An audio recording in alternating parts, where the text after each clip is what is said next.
آپ کا میں نے ایک دفعہ درس سنا تھا جو شاید آپ نے جب اپنی زندگی میں آخری دفعہ جب تراویح پڑھائی تھی مسجد میں، تو اس وقت آپ نے کہا تھا کہ دین کو سمجھنے کے لیے ہمیں پیچھے سے پیچھے جانا پڑے گا، کہ یہاں تک کہ ہم اپنے آپ کو نبی کریم صلی اللہ علیہ وسلم کے قدموں پہ جا کے پھینک دیں، اور سائنس اور ٹیکنالوجی میں آگے سے آگے جانا پڑے گا۔ اس کی آپ نے مثال بھی دی، اس بات سے میں ایگری ہوں۔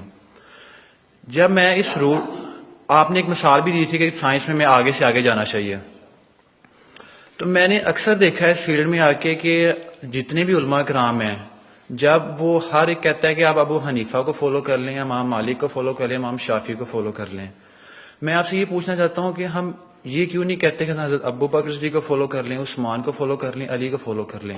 کیونکہ میں جس لیول میں پڑھتا ہوں نا، میں اسٹوڈنٹس میں، جب میں اسٹوڈنٹس کو بات کہتا ہوں تو اسٹوڈنٹ مجھ سے یہ پوچھتے ہیں کہ ہم ان لوگوں کو کیوں فالو کریں، ہمیں چاہیے کہ ہم نبی کو فالو کریں، صحابہ کو فالو کریں، انہیں کو فالو کریں۔ تو اس میں ذرا کنفیوژن ہے، تو اس میں ذرا کلیئرٹی تھوڑی سی کر دیجیے ذرا۔ دیکھیے، ہمیں دین اگر سمجھنا ہے تو ہمیں پیچھے کے پیچھے جانا پڑے گا یہاں تک کہ حضور تک پہنچ جائے۔ البتہ حضور تک پہنچنے کا مطلب کیا ہے؟ ایک حضور نے ہمیں قرآن دیا، ایک حضور کی سنت، ان دونوں کو ہمیں اختیار کرنا پڑے گا۔ اب یہ ہے کہ قرآن مجید کی کسی آیت سے استدلال کرنے میں اختلاف ہو سکتا ہے، کسی حدیث سے استدلال کرنے میں اختلاف ہو سکتا ہے، حدیثیں بعض اوقات کنٹراڈکٹری بھی آ جاتی ہیں، ان کے مابین توافق پیدا کرنا یہ ایک بڑی علمی جدوجہد ہے۔ تو یہ جو انفر کرنا ہے قرآن سے اور حدیث سے، اس میں ہمارے فقہا نے اپنی زندگیاں لگائی ہیں، اور اس اعتبار سے اگر ان کو فالو کیا جا رہا ہے تو اس بنیاد پر کہ یہ قرآن اور سنت کی تعبیر ہے۔ لیکن اصل میں ہوا کیا ہے، جب ہمارا دور زوال شروع ہوا، امام ابو حنیفہ نے تو یہ کہا تھا کہ اگر کوئی صحیح حدیث تمہیں مل جائے میرے کسی موقف کے خلاف تو میری بات کو اٹھا کے دیوار پر دے مارنا۔ لیکن اس کے بعد یہ ہوتا ہے کہ فرقہ پرستی شروع ہو گئی ہے۔ یہ فرقہ پرستی جو ہے اس نے ساری خرابی کی ہے، ورنہ ہم یہ سمجھیں، اور میں نے اس کے اوپر جو ہے ایک انٹرویو بھی میں نے حال ہی میں دیا ہے، اور میں نے یہ 20 اگست 1980 کو تقریر کی تھی علماء کنونشن کے اندر، جو ضیاء الحق صاحب کے دور میں علماء کنونشن 2-3 ہوئے تھے، ان میں سے پہلا کنونشن جو تھا اس میں بھی شریک تھا، اس میں نے تقریر کی تھی کہ ان فقہی اختلافات کا حل کیا ہے۔ تو میں نے کہا تھا کہ جہاں تک تو فیملی لاز ہیں اور پرسنل لا، اس میں ہر فقہ کو کھلی آزادی ہونی چاہیے، کیونکہ بڑے سینسیٹیو ایشوز ہیں، عقائد کا معاملہ ہے تو سینسیٹیو ہے۔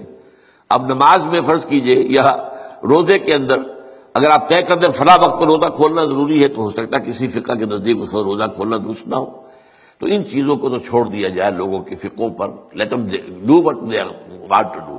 لیکن لا آف دی لینڈ میں کسی فقہ کو تسلیم نہ کیا جائے، بلکہ سب کو تسلیم کیا جائے۔ اب اس میرے فرق کو سمجھ لیجئے، کوئی فقہ بائنڈنگ نہیں، لیکن تمام فقہوں کو ہم اپنا سمجھیں کہ یہ ہمارا ایک اثاثہ علمی ہے، ایک کامن ہیریٹاج ہے، ہمارا تراث علمی ہے۔ امام ابو حنیفہ نے یہ کہا، مالک نے یہ کہا، شافعی نے یہ کہا، حنبلی نے یہ کہا، امام جعفر صادق نے یہ کہا، امام زید نے یہ کہا، اور حزم نے یہ کہا، اور فلاں نے یہ کہا، بازیوں نے یہ کہا۔ یہ گویا کہ ہمارا ایک کامن جو ہے، یہ ہمارا اثاثہ ہے۔ اس سب کو سامنے رکھ کر آپ ایک نئی قانون سازی کر سکتے ہیں۔ تو اس حوالے سے یہ، لیکن یہ ہوگا کیسے؟ جیسا کہ آپ نے علماء کی بات کی، علماء تو اس کے اندر اتنے سخت ہیں کہ ایک فقہ سے باہر قدم نکالنا گویا کہ آپ ان کے نزدیک کفر ہے۔ حالانکہ کہتے یہ ہیں کہ کم سے کم 4 فقہوں کو، تو میں نے تو 8 گنوائی ہے نا، حنفی، مالکی، شافعی، حنبلی، جعفری، زیدی، عباضی اور ظاہری، یہ 8 فقہ ہیں۔ یہ 8 میں یہ سب کے سب جو ہے انہوں نے قرآن اور سنت سے استفادہ کیا ہے۔ ان سب کو رکھے بیک گراؤنڈ میں، جیسے کہ آپ کو معلوم ہے کہ ہائی کورٹ، سپریم کورٹ کے فیصلوں میں یہ حوالے آیا کرتے ہیں کہ بامبے ہائی کورٹ نے فلاں ایسا ہی مقدمہ تھا، اس میں یہ فیصلہ دیا تھا۔ یہ پریسیڈنٹس ہیں۔ کلکتہ ہائی کورٹ نے یہ کیا تھا، یا جو انگلستان کی سب سے اونچی جو ہائی کورٹ ہے اس نے یہ فیصلہ دیا۔ یہ پریسیڈنٹس کے طور پر بطور دلیل اپنے جو وہ ہوتے ہیں فیصلے، ان میں کوٹ کیے جاتے ہیں۔ تو ہم جو ہے فیصلہ اس کے مطابق کر سکتے ہیں۔ میں کہہ رہا تھا کہ ہمارے جو سنی فقہاء ہیں، وہ جو علماء ہیں، چاروں کو کہتے ہیں حق ہے۔ حنفی بھی حق ہے، شافعی بھی حق ہے، مالکی بھی حق ہے، اور حنبلی بھی، لیکن تمہیں ایک کی پیروی کرنی ہوگی لازم۔ یہ میرے خیال میں ان کی زیادتی ہے، ان کی فرقہ پرستی ہے، اور اس کی وجہ اصل میں کیا ہے؟ اس میں غلطی ہماری ہے اصل میں، جس کے نتیجہ وہ نکلا ہے۔ ہم نے نہ دین پڑھنا ہے نہ سیکھنا ہے، ہم نے ایک مولوی کلاس پیدا کر دی ہے، ایک پروفیشن پیدا کر دیا ہے۔ حالانکہ اسلام میں کوئی مولوی پروفیشن نہیں ہے، اسلام میں کوئی پاپائیت نہیں ہے، اسلام میں کوئی برہمنزم نہیں ہے۔ یہ نہیں ہے کہ جب تک برہمن نہیں آئے گا شادی نہیں ہو سکتی، جب تک برہمن نہیں آئے گا ارتھی جو ہوتی ہے اس کو آگ نہیں لگائی جاتی، یہ نہیں ہو سکتا۔ ہمارے یہاں کوئی برہمنزم نہیں ہے، لیکن چونکہ ہم تو پڑھتے نہیں، ہم نے تو اپنے آپ کو اور طرف لگایا ہوا ہے۔ تھوڑی سی دینی بنیادی معلومات حاصل ہوں، قرآن اور حدیث کا علم کچھ ہو، تو ہر شخص نماز پڑھا سکتا ہے، ہر شخص جو ہے اپنی بیٹی کا نکاح خود پڑھائے، ہر شخص جو ہے وہ اپنے والد کا جنازہ خود پڑھے، تو وہی گویا کہ پروفیشنل ختم ہو جائے گا۔ تو چونکہ یہاں فرقہ پرستی ہوئی، پروفیشنلزم آیا، اور پروفیشن میں آپ کو معلوم ہے کہ پروفیشنل جیلسی از دی رول، اس میں تو جو ہے ایک دوسرے سے حسد اور بغض اور ایک دوسرے کے خلاف، یہ تو لازم ہے۔ تو یہ اصل صورتحال بگڑی ہوئی ہے۔ اس کا علاج یہی ہے کہ آپ کمر ہمت کسے، خود قرآن اور حدیث کو پڑھے، اللہ کا نام لے اور کمر کسے۔ یہی کام ہم نے کیا، میں نے یہی کیا۔ میرا پیشہ تو نہیں تھا، میں مولوی تو نہیں تھا، میرے پاس کسی مدرسے کی سند تو نہیں ہے، 40 سال میں نے جمعہ پڑھایا ہے الحمدللہ، درس قرآن میں 50 سال سے دے رہا ہوں الحمدللہ۔ میرے بیٹے اب جمعہ پڑھا رہے ہیں، وہ ایک MBBS ہے ان میں سے، ایک جو ہے MA فلاسفی ہے، ایک جو ہے وہ ڈاکٹریٹ کے کورسز انہیں مکمل کر رکھے ہیں اکنامکس کے اندر، پڑھا رہے ہیں جمعہ۔ ان لوگ کہاں پڑھا رہے ہیں؟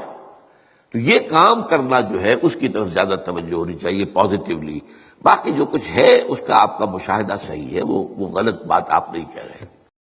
ناظرین، آپ نے بابا یاسر ڈاکٹر اسرار احمد کی مدلل اور مہذبانہ گفتگو سنی۔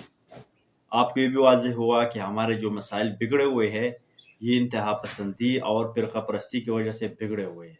تو اس لیے ہم جتنے بھی مسلمان ہیں، یہ ہماری رسپانسبلٹی ہے کہ ہم خود بھی کوشش کریں کہ قرآن اور حدیث کو پڑھیے، اور اس طرح جتنے بھی مکاتب فکر کے علماء ہیں، اس طرح جتنے بھی فقہ ہے، ان سب کی احترام رکھیں۔